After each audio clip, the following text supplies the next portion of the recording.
Atau seagama sama-sama anti korupsi, seagama sama-sama percaya dunia ini ada Tuhan, ada penghakiman akhirat, kita nggak tahu. Menurut saya itu masyarakat kita bisa sampai titik itu juga loh. Kalau saya ditanya, kamu lebih cenderung orang seperti apa kalau boleh milih?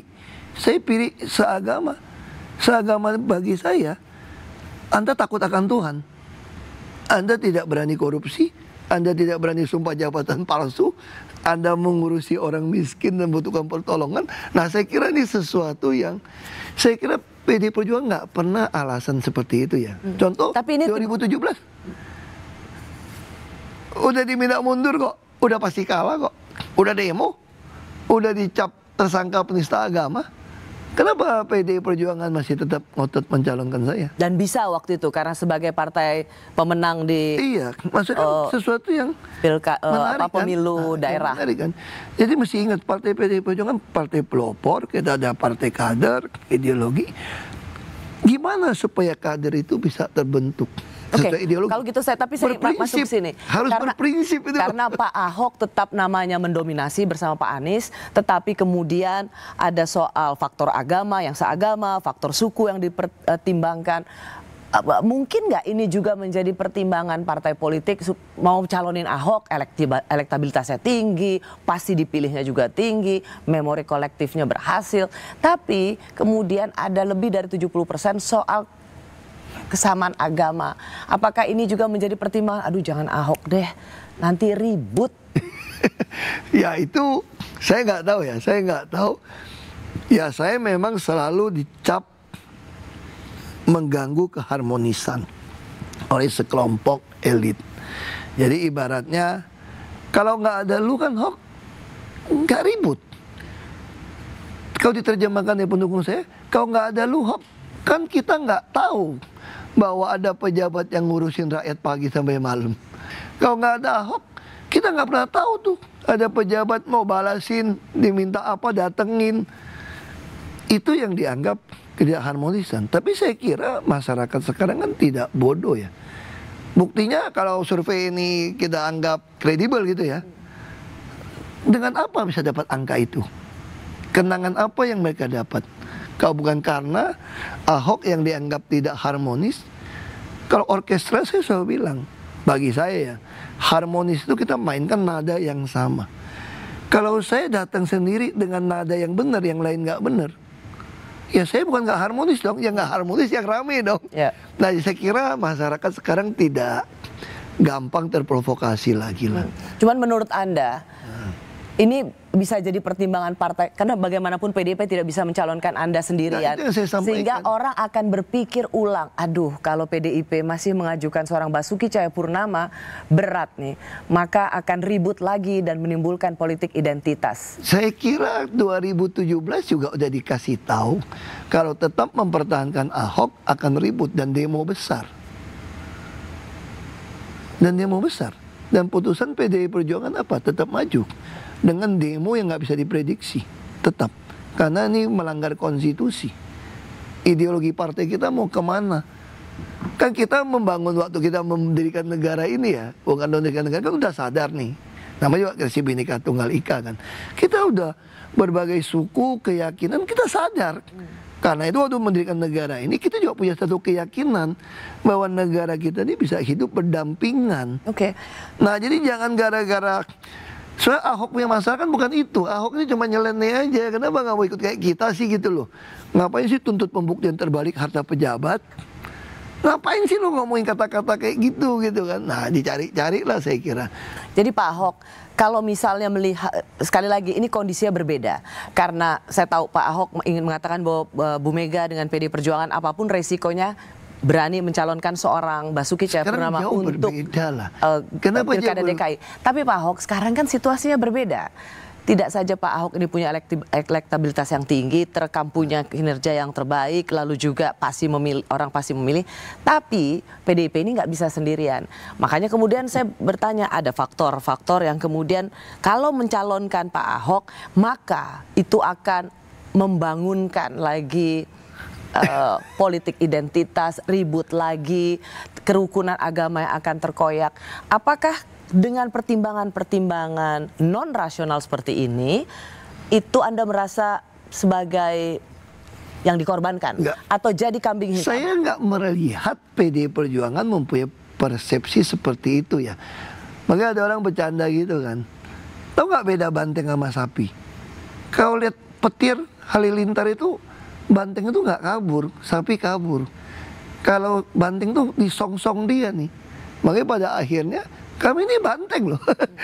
Kami ini banteng loh, banteng kan bagi bukan loh. Kita kan song-song itu kan jadi sesuatu yang berbeda. Terus apa? Misal contohnya waktu 2017 itu kan ada koalisi partai kan. Ya. Bahkan presiden juga udah sampaikan nih, ini bahaya nih kalau diteruskan nih, bisa ribut demo nih. Lebih baik mundur loh. Partai yang koalisi juga mau mundur nih. Tapi ibu tetap mengatakan nggak bisa, ini bagian dari mengedukasi. Kita kalau mau menyelesaikan masalah bangsa ini yang keberagaman ini, bukan di kabur gitu loh. Ya udah, kita mesti tes. Justru sekarang yang terjadi kalau bisa, kita mesti lihat dong. Justru kalau bisa, kalau saya Ya.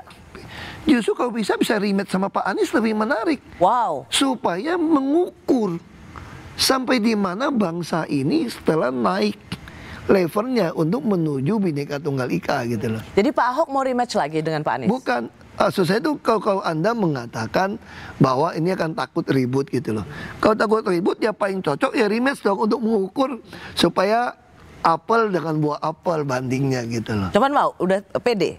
Bukan soal pede nggak pede, kalau kita pengen demi untuk bangsa ini menilai, kalau bisa ikut menarik menurut saya untuk mengukur kan, apakah terjadi lagi demo yang besar atau terjadi lagi pasang tulisan di mana-mana kan, kita itu menarik gitu loh untuk mengukur.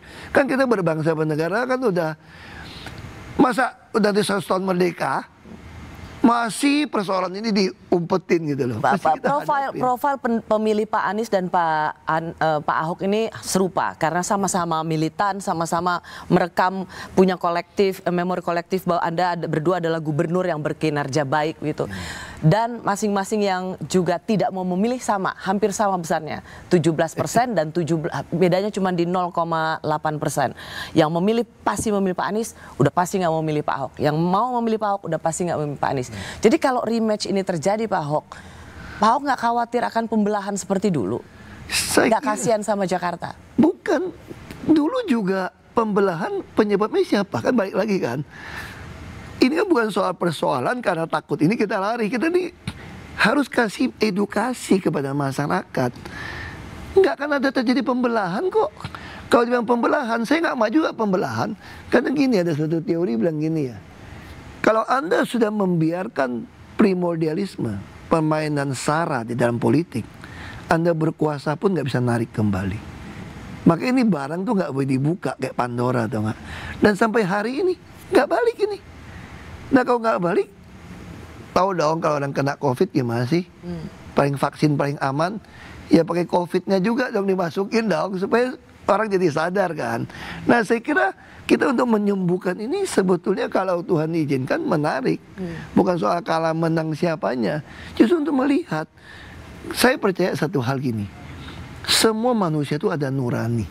Ada satu sisi ruang kosong yang hanya bisa diisi oleh penciptanya. Dan karena ada nurani ini, orang bisa berpikir kok. Setelah melalui peristiwa ini demi peristiwa, orang mulai berpikir. Kemarin saya menarik inilah. Waktu saya ngajar tim ses yang pilkada di batch kedua di Cisarua. Ini menarik banget tuh, kan saya cerita gitu kan. Gimana cara untuk menang, cara saya lah. Versi saya yang agak tidak menyerupai selama ini kasih beras, kasih minyak goreng. Saya kasih nomor HP saya. Terus anak muda berdiri, saya dari Madura, dia bilang, saya tim ses. Saya harus mengakui Pak ya, saya ini termasuk yang demo Bapak ke Jakarta. Tapi setelah malam ini saya ketemu Bapak. Jadi kelas di mana? Di kelas PDP nih. PDP? Iya, dia masuk ke PDP. Bahkan kader PDP ikut mendemo Anda ya? Enggak, sebelum, dia dulu belum sebelum masuk. Oke. Dia belum masuk. Tapi saya melihat peristiwa saya melihat bahwa ini partai yang ideologi. Dan saya juga melihat Bapak tuh betul-betul benar, ideal, jujur. Itu yang memanggil saya masuk politik. Ini saya lagi bilang, tadi saya pegang idealis, begitu lihat semua situasi politik seperti ini, saya mulai berpikir saya ini harus pragmatis ya.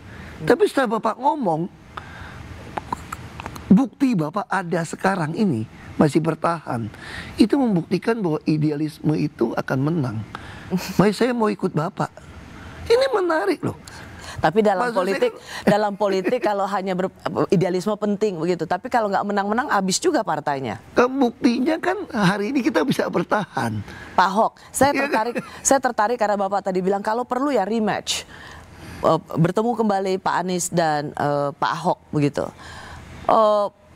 Saya melihat bahwa justru Pak Ahok ingin kasih lihat bahwa warga Jakarta bisa mengikuti pemilu tanpa gesekan seperti lalu, tidak mengulangi apa yang terjadi pada tahun 2018. Iya, saya yakin ya masyarakat itu tambah lama saya melalui peristiwa-peristiwa ini makin baik. Kalau dulu kan beda karena Bu Nia ini kan udah mengakui ada suntingan, ada provokasi. Nah, apalagi sekarang keluarga saya itu juga banyak Muslim kan. Dan saya juga kalau ngomong suku juga, saya juga keluarga saya banyak orang Jawa. Nah, saya kira dunia ini berubah lah, ya kan, dengan anak, keluarga, dan dengan peristiwa demi peristiwa. Tapi satu hal yang saya bilang ini, secara rematch itu kemungkinan itu susah, karena sisa partai ini juga nggak mungkin gitu loh. Tadi bukan saya mau rematch, bukan. Secara teori politik itu susah. Karena tidak ada yang bisa mengusung tapi sendiri. Tapi saya cuma mau sampaikan, kalau mau ngukur sesuatu itu harus apel ke apel gitu loh. Ya dong. Kalau mau ngukur benar-benar Anda menuduh Jakarta akan seperti 2017, ya mesti ulang dong. Bukan berarti saya mau minta ulang bahwa terjadi supaya ulang berpecah lagi, enggak. Pasangan yang memungkinkan menang, Ahok Kaesang.